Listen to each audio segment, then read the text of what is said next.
শ্রীমদ্ভাগবত মহাপুরাণ পঞ্চম স্কন্ধ প্রথম অধ্যায়।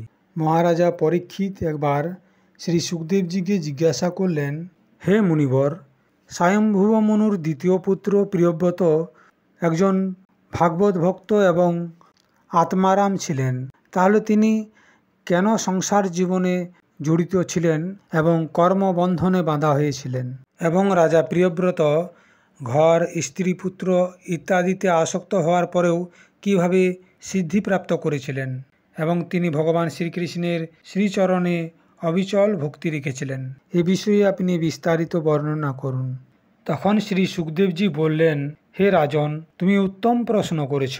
যাহার চিত্ত পবিত্র কীর্তি শ্রীহরির পরম মধুর চরণ কমল অমৃত রসে ডুবে যায়, তিনি কোনো বাধা বিঘ্নের কারণে ভাগবত ভক্তের পরমহংসের প্রিয় শ্রী বাসুদেব ভগবানের কথা শ্রবণরূপী পরম কল্যাণময় পথকে কখনোই ছাড়েন না।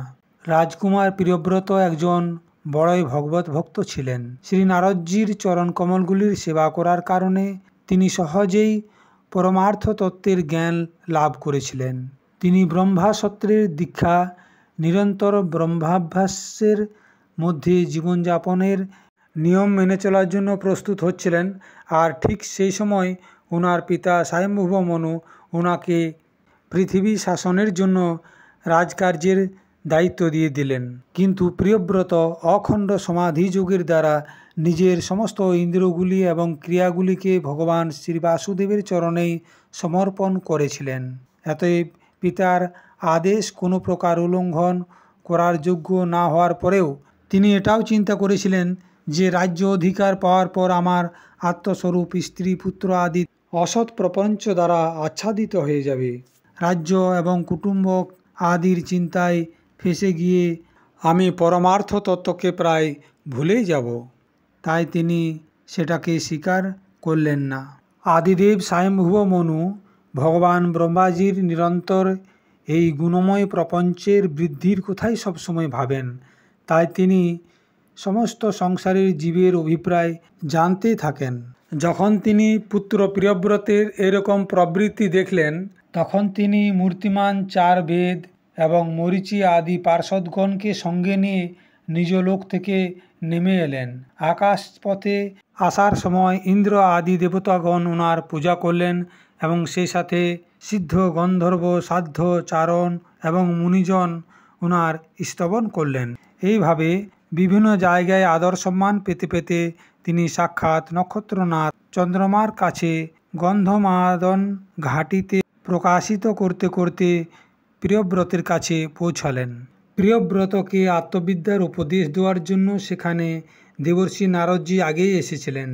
ব্রহ্মাজি সেখানে পৌঁছানোর পর ওনার বাহন হংসকে দেখার পর দেবর্ষি নারদজি বুঝে গিয়েছিলেন যে আমার পিতা ব্রহ্মাজি এসেছেন।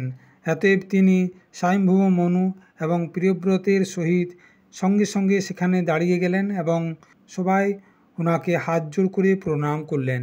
দেবর্ষি নারদজি ওনার অনেক প্রকারের পূজা করলেন এবং সুমধুর বচনের দ্বারা ওনার গুণগান এবং অবতারের উৎকৃষ্টতার বর্ণনা করলেন। তখন ভগবান ব্রহ্মাজি মৃদু হাসি মুখে প্রিয়ব্রতের দিকে তাকিয়ে প্রিয়ব্রতকে বললেন, পুত্র, আমি তোমাকে সত্য সিদ্ধান্তের কথা বলছি, তুমি মন দিয়ে শোনো। ভগবান শ্রীহরির প্রতি তোমার কোনো প্রকারের দোষ দৃষ্টি থাকা উচিত নয়। তুমি কি জানো, ভগবান শঙ্করজি, তোমার পিতা স্বয়ম্ভুব মনু, তোমার গুরু দেবর্ষি নারদজি, এমনকি আমিও সেই ভগবান শ্রীহরির আদেশকে সবসময় পালন করি। ওনার বিধিবিধানকে কখনোই কোনো দেহধারী তপ, বিদ্যা, যোগবল, বুদ্ধিবল, অর্থ, ধর্মশক্তি ইত্যাদির দ্বারা নিজে কখনো বা অন্যের কোনো সহায়তায় কখনোই খণ্ডন করতে পারে না।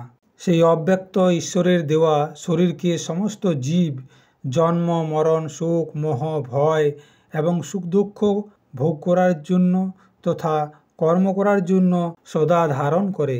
যেমন পশুর নাকে লাগাম লাগিয়ে মানুষ তাকে ভার বহন করায়, তেমনি পরমাত্মার বেদবাণীরূপ বড় রশির মধ্যে সত্য আদি গুণ, সাত্ত্বিক আদি কর্ম এবং অনেক ব্রাহ্মণাদি বাক্যের মজবুত রশির বাঁধনের দ্বারা আমরা সমস্ত লোক উনারই ইচ্ছা অনুসারে কর্মের মধ্যে লেগে থাকি, আর তাহার দ্বারাই ওনার পূজা করা হয়। আমাদের গুণ এবং কর্ম অনুসারে প্রভু আমাদেরকে যে যোনির মধ্যে জন্ম দেয় সেটাকেই গ্রহণ করার পর প্রভু যেমন ব্যবস্থা করেন সেই অনুসারে আমরা সুখ অথবা দুঃখ ভোগ করতে থাকি। আমরা শুধু উনার ইচ্ছাকেই অনুসরণ করি। মুক্ত পুরুষও প্রারব্ধের ভোগ করতে করতে ভগবানের ইচ্ছা অনুসারে নিজের শরীর ধারণ করে।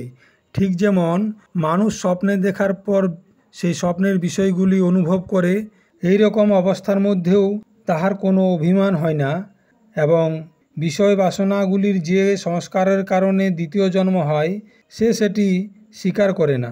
যে পুরুষ ইন্দ্রিয়গুলির বশীভূত হয় সে বনে বনে বিচরণ করে বেড়ালেও তার জন্ম মরণের ভয় কাটে না, কেননা পরাজিত মন এবং ইন্দ্রিয়রূপী 6টি শত্রু কখনো তার পিছা ছাড়ে না।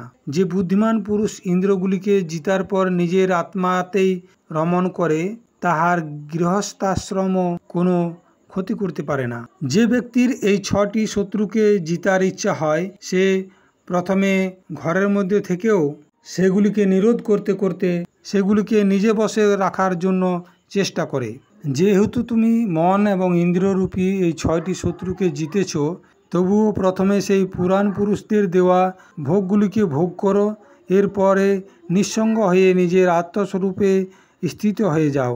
শ্রী সুখদেবজি বললেন, যখন ত্রিলোকের গুরু শ্রী ব্রহ্মাজি এরকম বললেন তখন পরম ভাগবত প্রিয়ব্রত ছোট হওয়ার কারণে মাথা নিচু করে ওনার সেই আদেশকে শিরোধার্য করলেন। তখন স্বয়ম্ভুব মনু প্রসন্ন হয়ে ভগবান ব্রহ্মাজির বিধিবত পূজা করলেন। এরপর তিনি পরব্রহ্মার চিন্তন করতে করতে নিজ লোকে চলে গেলেন। সে সময় প্রিয়ব্রত এবং শ্রী নারদজি সরলভাবে উনাদের দিকে তাকিয়ে রইলেন। ভগবান ব্রহ্মাজির কৃপায় স্বয়ম্ভুব মনুর এরকম মনের ইচ্ছা পূর্ণ হয়ে যাওয়ার পর দেবর্ষি নারদের আদেশে প্রিয়ব্রতকে সম্পূর্ণ ভূমণ্ডলের রক্ষার দায়িত্ব দিলেন এবং স্বয়ং বিষয়রূপী বিষাক্ত জল থেকে গৃহস্থ আশ্রমরূপী দুস্তর জলাশয়ের ভোগের ইচ্ছা থেকে নিবৃত্ত হয়ে গেল। এবার প্রিয়ব্রত ভগবানের ইচ্ছায় রাজ্য শাসনের কার্যে নিযুক্ত হলেন। যে সম্পূর্ণ জগৎকে বন্ধন থেকে মুক্তি করার জন্য অত্যন্ত সমর্থ হয়, সেই আদি পুরুষ শ্রী ভগবানের চরণ যুগলের নিরন্তর ধ্যান করতে থাকার ফলে যেহেতু ওনার রোগ আদি সমস্ত মল নষ্ট হয়ে গিয়েছিল আর ওনার হৃদয়ও অত্যন্ত শুদ্ধ ছিল, তথাপি বড়দের সম্মান করতে করতে তিনি পৃথিবীকে শাসন করতে লাগলেন। এরপর তিনি প্রজাপতি বিশ্বকর্মার কন্যা বরহিষ্মতিকে বিবাহ করলেন। তাদের 10টি পুত্র হল। সেগুলি সব উনার মতোই শীলবান, গুণী, কর্মনিষ্ঠ, রূপবান এবং পরাক্রমী ছিল। রাজা প্রিয়ব্রতর ছেলেগুলির নাম হল আগ্নিধ্র, ইধ্মজিহ্ন, যজ্ঞবাহু, মহাবীর, হিরণ্যরেতা, ঘৃতপৃষ্ঠ, শবন, মেঘাতিথি, বিতিহোত্র এবং কবি। এইসব নামগুলি অগ্নিদেরও আছে। এদের মধ্যে কবি, মহাবীর এবং শবন এই 3 জন নৈষ্ঠিক ব্রহ্মচারী হল। এনারা বাল্য অবস্থাতেই আত্মবিদ্যার অভ্যাস করতে করতে শেষে সন্ন্যাস আশ্রম গ্রহণ করল। এই নিবৃত্তি পরায়ণ মহর্ষিগণ সন্ন্যাস আশ্রমের মধ্যে থাকতে থাকতে সমস্ত জীবের অধিষ্ঠান ভগবান বাসুদেবের পরম সুন্দর চরণারবিন্দের নিরন্তর চিন্তা করতে লাগলেন। এর ফলে অখণ্ড এবং শ্রেষ্ঠ ভক্তিযোগের মাধ্যমে উনাদের অন্তঃকরণ সর্বথা শুদ্ধ হয়ে গেল, আর তা থেকেই শ্রী ভগবানের আবির্ভাব হলো। তখন দেহাদি উপাধির নিবৃত্তি হলো এবং ওনাদের আত্মা সম্পূর্ণ জীবের আত্মভূত প্রত্যেগাত্মার মধ্যে একইভাবে স্থিত হয়ে গেল। মহারাজা প্রিয়ব্রতর দ্বিতীয় স্ত্রীর গর্ভ থেকে 3টি পুত্র জন্ম হয়েছিল। তাদের নাম হল উত্তম, তামস এবং রৈবত, যাহারা নিজ নিজ নাম অনুসারে পরবর্তী মন্বন্তরের অধিপতি হয়েছিল। এই তিনজন পুত্রের নিবৃত্তি প্রয়াণ হয়ে যাওয়ার পর রাজা প্রিয়ব্রত 1100 কোটি বছর পর্যন্ত পৃথিবীকে শাসন করেছিল। যখন তিনি নিজের অখণ্ড পুরুষার্থময়ী এবং বীর্যশালিনী নিজের বাহুগুলির দ্বারা ধনুকের টঙ্কার করতেন, সেই সময় ভয়ে ভয়ভীত হয়ে ধর্মদ্রোহীগণ লুকিয়ে যেত। মহারাজা প্রিয়ব্রত বিবেকহীন ব্যক্তির মতো আত্মবিস্মৃত হয়ে সমস্ত ভোগগুলিকে ভোগ করতে লাগলেন, কিন্তু বাস্তবে তিনি এগুলির মধ্যে আসক্ত ছিলেন না। একবার যখন তিনি দেখলেন যে পৃথিবীতে সূর্যের আলো পড়ার পর অর্ধেক অংশ আলোকিত হচ্ছে আর অর্ধেক অংশ ছায়া হচ্ছে, তখন তিনি এটা পছন্দ করলেন না। তিনি সংকল্প নিলেন যে রাতের বেলাতেও আমি পৃথিবীকে আলোকিত করব, রাতকে দিন বানিয়ে দেব। তখন তিনি সূর্যের মতোই বেগবান এক জ্যোতির্ময় রথে চেপে দ্বিতীয় সূর্যের মতোই পৃথিবীর চারিদিকে পরিক্রমা করলেন। আর এর ফলে ওনার রথের চাকার দ্বারা পৃথিবীতে 7টি দ্বীপের উৎপন্ন হলো এবং 7টি সমুদ্র উৎপন্ন হলো।